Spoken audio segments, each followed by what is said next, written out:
안녕하세요. 글로벌 세상 들려주는 남자 조철입니다. 자, 2021년 2월 2일 화요일 방송입니다. 자, 오늘은 조금 정리할 것이 있어 갖고요. 지금 쿠팡 특집으로 제가 방송하면서 오후 방송에 진행합니다. 우선 기본적으로 지금 전반적인 글로벌 시장에 관한 지표 한번 현재상 살펴보겠습니다. 1달러 환율이요. 1116원으로 지금 달러가 상승하고 있습니다. 사실 달러가 지금 1100선에서 전에 움직여야 되는데 달러가 상승하면 주식시장 관련해서 또 기업의 매출 가치 평가 지금 상당히 지금 올라가면은 서로 이 상승 좀 조정 좀 해봐야 될 것 같습니다. 그리고 저금리 시대가 동결됐지만은 이것도 지금 아직까지 상황이 어떻게 변할지 모르겠습니다. 자, 코스닥은 3097 지금 2월 2일 2시 현재입니다. 3200까지 가다가 3000선이 무너지더니 다시 지금 40포인트 올라왔습니다. 자, 코스닥도 961포인트 999까지 가다가 940까지 떨어지다가 다시 반등하고 있는 상황입니다. 자, 미국의 다우존스입니다. 3만 천까지 진행하다가 또 이제 3만 선을 계속 지금 미국의 다우존스는 유지하고 있는데요. 3만 211입니다. S&P 3773. 자, 그리고 유가가 생각보다 안정적이라 다행입니다. 유가 1배럴에 54에서 56달러입니다. WTI 1배럴 54, 브렌트유 56, 두바이 55달러 나타나고 있습니다. 자, 오늘은 제가 이제 올해 쿠팡이 지금 도전하는 게 많이 있습니다. 그래서 제가 한번 특집으로 조 박사의 인사이트를 마지막에 정리했습니다. 그래서 내용 한번 좀 여러분들한테 2021년 쿠팡의 도전 명가암 저의 인사이트를 한번 마지막에 제시하겠습니다. 자, 나스닥에서 지금 IPO를 기업 공개 진행 중에 있고요. 또 올해 작년까지는 매출 11조 원대 예상 영업 손실을 누적하다가 올해 매출 15조 원, 영업이익 흑자를 돌아선다고 목표를 세웠습니다. 아마 전국의 이제 대단위로서 물류센터를 이렇게 많이 확대하고 구축한 것은 쿠팡이 유일할 걸로 보고 있습니다. 수도권, 서울, 경기도, 인천 물류센터는 뭐 이미 확장시켜서 안정화 지금 쪽으로 좀 달려가고 있고요. 전국의 물류센터 진행 사항도 한번 좀 살펴보겠습니다. 그래서 오늘은 특집으로 쿠팡의 도전 명가암을 진단해 본다 한번 좀 살펴보겠습니다. 자, 여러분들 이제 쿠팡을 상품을 주문하는 사람들이 계속 매년 늘고 있죠. 그래서 지금 국내 이커머스 업계 중에서 가장 높은 인지도와 영향력을 지금 차지한 것이 쿠팡이 아닌가 그렇게 보고 있습니다. 자, 2020년에 소셜 커머스 기업으로 시작했습니다. 대표적으로 소셜 커머스는 3개가 있죠. 쿠팡, 티먼, 위메프로 시작해 갔고요. 2015년에 전자상거래 시장, 아마 글로벌 시장에서 지금 아마존도 급 성장하면서 오프라인을 제치고 온라인이 주목받은 게 저는 2015년 전후라고 좀 보고 있습니다. 자, 우리나라도 전자상거래 온라인 플랫폼이 급증하면서 쿠팡은 당시에 로켓 배송, 이길 배송 서비스를 시작합니다. 자, 5년 후인 작년 2020년에는요. 우리가 코로나19로 인해서 언택 시대가 진행되면서 집에서 홍콕 방콕을 하면서 생활 가전용품이 늘어나면서 또 프레시 배송, 집 앞 배송이 계속 늘어나면서 쿠팡의 매출 또 상품도 계속 팔려나가기 시작합니다. 자, 올해 2021년은요. 쿠팡이 제가 한 12년 정도 진행하면서 보니까 최고의 지금 좋은 전성기 시기를 좀 맞이한 걸로 좀 보고 있습니다. 그래서 올해 목표 매출 가능성으로 15조 원 목표를 했고요. 영업이익은 처음으로 2,990억 원을 흑자를 돌았을 거라고 예상을 하고 있습니다. 자, 올해 이제 1분기 안에 아니면 좀 지연되면은 2분기 안에 미국의 나스닥 IPO 기업 공개를 목표로 지금 진행 중인 것이 쿠팡입니다. 그래서 여기에서 중요한 거는 기업 가치를 어느 정도 인정받아서 투자자들을 해서 그 다음에 기업의 주가도 상승하고 시가총액도 올라가면서 투자 자금을 갖다가 확대해서 기존의 사업을 안정화시키냐가 참 중요할 걸로 보입니다. 기본적으로 주식을 공개하든가요, 주식시장에서 진행 중이면요, 기본적인 3가지 요소가 있습니다. 수익성, 안정성, 성장성. 기업을 공개한다고 해도 주식시장에 상장을 해도 이 기본적으로 이 3가지 요소가 안정적으로 가치가 가야지 그 다음에 이 가치가 3년, 5년 내에 너무 등락폭이 심해서 힘들어지면은 기업의 주식시장에서도 가치가 하락되고 기업이 공개된 이상은 생존하기가 힘든 세상으로 되어가고 있죠. 그래서 제가 볼 때는 수익성 면에서는 4조 원대 지금 받은 누적 적자는 기존에 안고 있는 과제고요. 또 손정희 회장이 뭐 한 며칠 전에 그 소프트뱅크 회장에서는 물러나고 명예회장 됐지만은 당시에 소프트뱅크의 비전 펀드를 통해서 받은 투자 자금이 3억 원 이상이 지금 되고 있습니다. 그래서 이 투자 자금 문제, 그다음에 안정성은 일단은 해결돼야 될 게 플러스 마이너스 있기 때문에 이거는 좀 생략하고요. 성장성만큼은 5년, 10년 내에 큰 폭으로 좀 성장한 것이 쿠팡의 현실입니다. 그래서 이제 상장을 한다고 가정하면은 투자 자금이 몰려와서 기대가 되고요.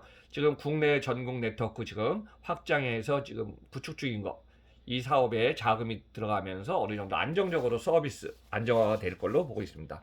또 여기에 이제 글로벌 브랜드로 성장할 수가 있는 좋은 계기가 되고요. 국내 시장의 안정화가 돼서 시장 2025년 5년을 내다보고 글로벌 기업에서 관련해서 업무 제휴, 경영 통합, 상품의 런칭 등 다양한 컨텐츠로 융합 플랫폼을 확장할 수 있는 좋은 계기가 될 걸로 저는 보고 있습니다.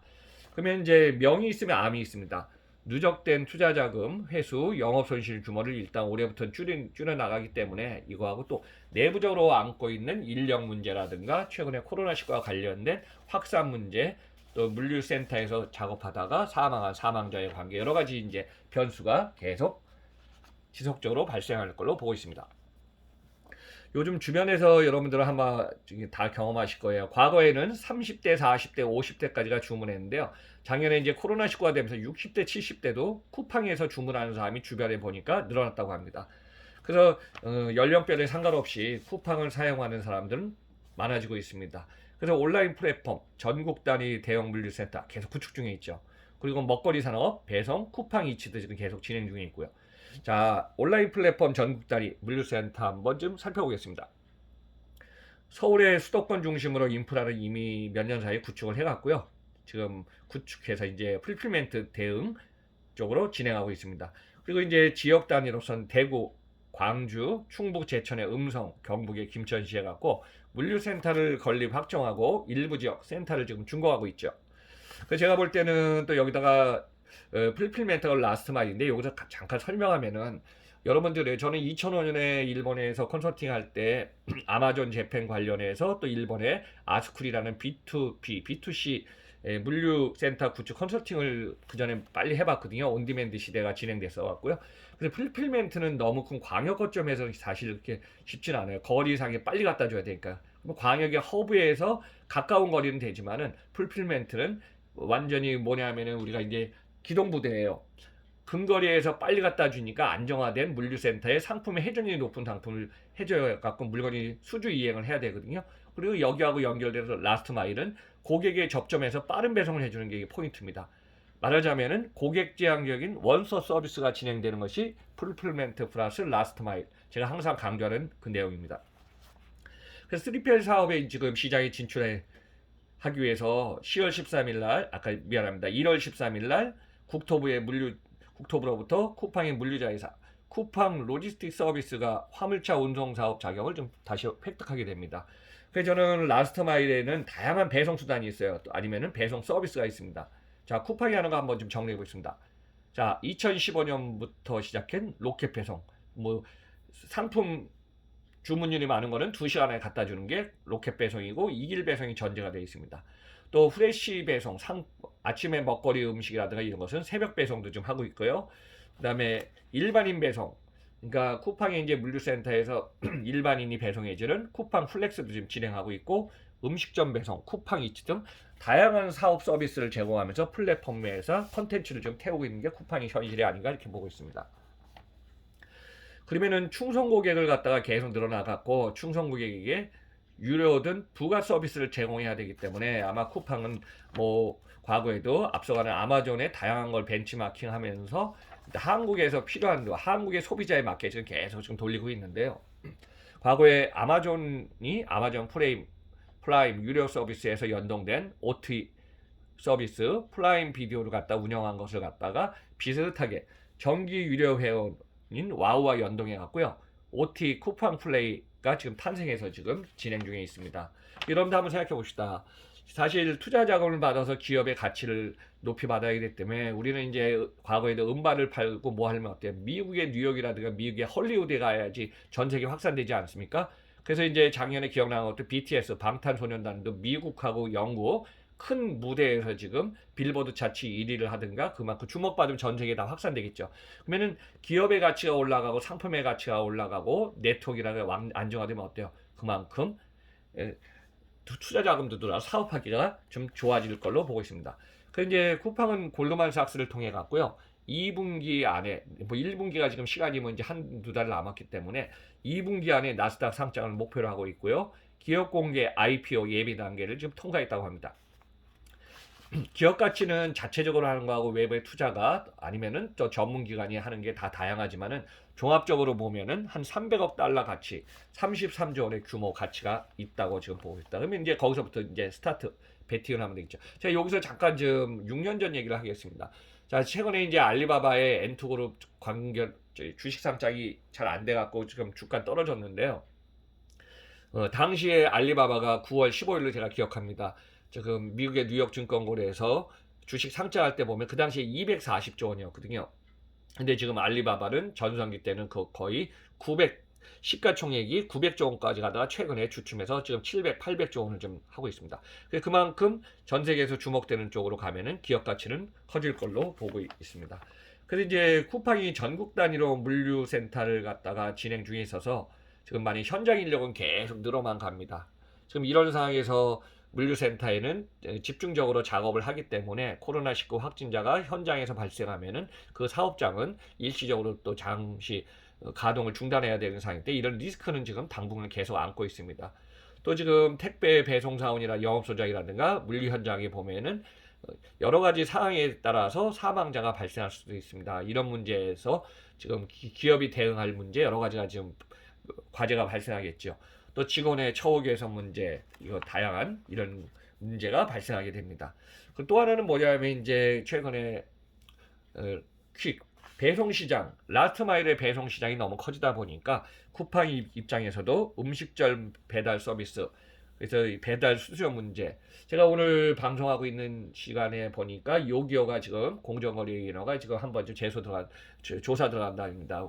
왜냐하면 최근에 이제 배달 수수료 문제 여기 관련돼 갖고 지금 기업들이 아니면은 음식점 사업자하고 또 라이더 배송 담당자 간의 어떤 수수료 조율 문제 이게 쉽지 않은 것인 것 같습니다.